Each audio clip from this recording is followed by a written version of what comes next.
தென்றலோடு உடன் பிறந்தாள் செந்தமிழ் பெண்ணாள், தென்மதுரை கோவிலிலே சங்கம் வளர்த்தாள், தஞ்சையிலே குடிபுகுந்து மங்களம் தந்தாள், தரணியெல்லாம் புகழ் பரப்பும் தாயென வந்தாள். ஓரணியில் தமிழ்நாடு. அதாவது நம்மளுடைய பழந்தமிழர்கள் அவங்க நிலத்தை 5 பிரிவாக பிரிச்சிருந்தாங்க. அதாவது குறிஞ்சி, முல்லை, மருதம், நெய்தல், பாலை அப்படின்னு. அப்புறம் காற்றை 4 பிரிவா பிரிச்சிருந்தாங்க. எல்லாரும் பொதுவா காற்றை வேணா புயல், தென்றல் அப்படின்னு சொல்லுவாங்க. ஆனா நம்மளுடைய அறிவார்ந்த பழந்தமிழர்கள் அதாவது கோடை, கொண்டல், தென்றல், வாடை அப்படின்னு காற்றை 4ஆவும், தமிழை 3ஆவும் பிரிச்சிருந்தாங்க. இயல், இசை, நாடகம், அதான் நம்ம முத்தமிழ் அப்படிங்கிறோம். அது மாதிரி இலக்கணத்தை, வாழ்வை, அகம், புறம் அப்படின்னு 2ஆவும், ஆனா ஒழுக்கத்தை மட்டும் ஒண்ணுதான். அது ஆணா இருந்தாலும் பெண்ணா இருந்தாலும் அந்த ஒழுக்கம் மட்டும் ஒண்ணு அப்படின்னு சொல்லி பிரிச்சிருந்தாங்க. அதோட மட்டும் இல்லாம இந்த 5 நிலத்துக்கும் அந்த அந்த நம்மளுக்கு நல்லா தெரியும். அதாவது அந்தந்த நிலப்பகுதிகளுக்கு பொருத்தமானது. இப்ப ஒரு உதாரணத்தை மட்டும் பார்ப்போம். அதாவது குறிஞ்சி அப்படின்னா மலையும் மலை சார்ந்த இடமும் அந்த இடம். அப்ப அந்த இடத்துக்குரிய மக்கள், அந்த நிலத்துக்குரிய மக்கள், அந்தந்த நிலத்துக்குரிய மரம், செடி, கொடிகள், பறவைகள், தெய்வங்கள், இதெல்லாம் அந்த நிலத்துக்கு சரியா பிரிச்சிருந்தாங்க. அது மட்டும் இல்லாம இன்னொரு ஆச்சரியமான விஷயம் என்னன்னா, இன்னைக்கு வரைக்கும் அந்த இதுல எந்த மாற்றமே இல்லை. உலகம் முழுவதுமே அப்படிதான் அது பார்க்கப்படுது, கொண்டாடப்படுது.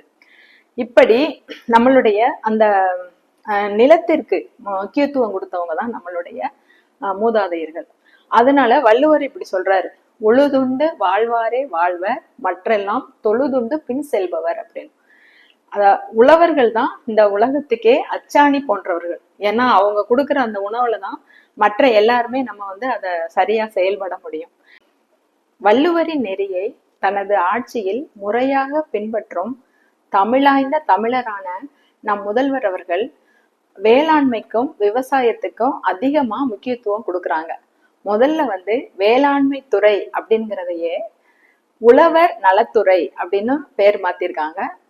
அந்த பேர்ல என்ன இருக்கு அப்படின்னா, உழவர்கள் நலம் கவனிக்கப்படும். ஏன்னா அவங்க நல்லா இருந்தா தான் அவர்கள் செய்கின்ற அந்த தொழில் சிறப்பா இருக்கும். ஏன்னா எப்பவுமே இந்த உலகத்துக்கு விவசாயம் தான் கண் போன்றது.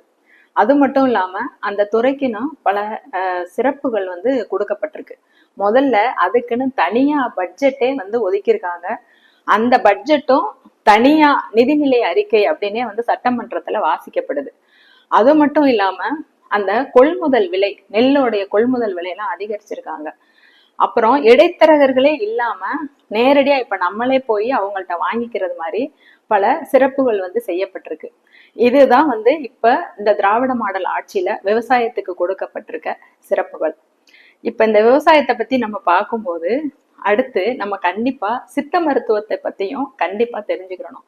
ஏன்னா சித்த மருத்துவமும் நம்ம தமிழர்களுடைய ஒரு மிகப்பெரிய சொத்து. எப்ப செடி கொடிலாம் தோன்றுச்சோ அப்பயே இந்த சித்த மருத்துவமும் தோன்றிருச்சு. இந்த சித்த மருத்துவத்தினுடைய பெருமைய நம்ம இந்த கொரோனா காலத்துல தெரிஞ்சுக்கிட்டோம். ஏன்னா உலகம் முழுவதுமே அது தமிழருடைய மருத்துவம் அப்படிங்கிற முறையில பெரிதாக பேசப்பட்டுச்சு. அந்த சித்த மருத்துவத்தினுடைய பெருமையை நம்ம சொல்லிட்டே போகலாம். அதாவது உணவே மருந்து, மருந்தே உணவு. கடையில நம்ம வாங்குறோம்ல மிளகு, சீரகம், இதெல்லாமே கடைஜாமா, ஆனாலும் அது மருந்து பொருளாவும் நம்ம சித்த மருத்துவத்துல சொல்றாங்க. அது மாதிரி நம்ம சாப்பிடுற கீரைகள், பால், தயிர், மோர், நெய் எல்லாமே உணவா இருந்தாலும் அது மருந்துங்கிறதான் சித்த மருத்துவம். அதோடைய மிக நுண்ணிய சிறப்பு என்ன அப்படின்னா, அது முதல்ல நம்மளுடைய மனநிலையை ஆராயும் சித்த மருத்துவம். நம்ம எதனால நோய்ங்கிறதே நம்மளுக்கு ஏதாவது மன பிரச்சனை இருந்தா தான் முக்காவாசி நோய்கள் வருது அப்படின்னு சொல்றதான் ஆராய்ச்சியினுடைய முடிவு. அதனால அந்த வேரை கண்டுபிடிக்கும் சித்த மருத்துவம். இப்படி சித்த மருத்துவத்தினுடைய தன்மையை நம்ம சொல்லிட்டே போலாம். அதே மாதிரி நம்ம அந்த சித்த மருத்துவத்தை சரியா பயன்படுத்தினோம்னா நம்மளுக்கு நோயே வராது. ஆனா நம்ம அதை சரியா பயன்படுத்துறது இல்லை. அதுல இன்னொரு சிறப்பு என்ன அப்படின்னா, அது சாகா கலை. அந்த பெற்ற உடம்பு எதுக்கு வீணடிக்கப்படணும் அப்படிங்கிறதான் அந்த சித்த மருத்துவத்தினுடைய தன்மை. இந்த சித்த மருத்துவத்தையும் நம்மளுடைய திராவிட மாடல் ஆட்சியில ரொம்பவே முக்கியத்துவம் கொடுத்திருக்காங்க. ஒவ்வொரு மாவட்ட ஆட்சியருடைய அலுவலகத்திலையும் ஒரு யூனிட், ஒரு அலகு உருவாக்கப்பட்டிருக்கு. அங்க போனோம்னா சித்த மருத்துவத்துக்குன்னு ஒரு பிரிவு இருக்கு. அது மட்டும் இல்ல, கர்ப்பிணி தாய்மார்கள், பாலூட்டும் தாய்மார்கள், இவங்கெல்லாம் நல்ல ஆரோக்கியமா இருக்கணும் அப்படிங்கிறதுக்காக சஞ்சீவி பெட்டகம் அப்படின்னு ஒரு ஒரு சித்த மருத்துவ சிறப்பு பிரிவு ஏற்படுத்தப்பட்டிருக்கு. இப்படி சித்த மருத்துவத்தையும் முக்கியத்துவம் கொடுத்து முன்னேற்றி கொண்டுகிட்டே போய்கிட்டு இருக்கிறதா நம்மளுடைய இந்த திராவிட மாடல் ஆட்சியினுடைய சிறப்பு. நமது பழந்தமிழர்களின் மரபை பாதுகாப்பதும் அதை நவீனப்படுத்தி நமக்கு இப்போது வழங்குவதும் தான் இந்த ஆட்சியின் மாட்சி. உலகத்தின் இருளை போக்குவது இரண்டு மட்டுமே. ஒன்று உதயசூரியன், மற்றது தண்ணீர் இல்லாத தமிழ். இணைவோம் ஓரணியில்.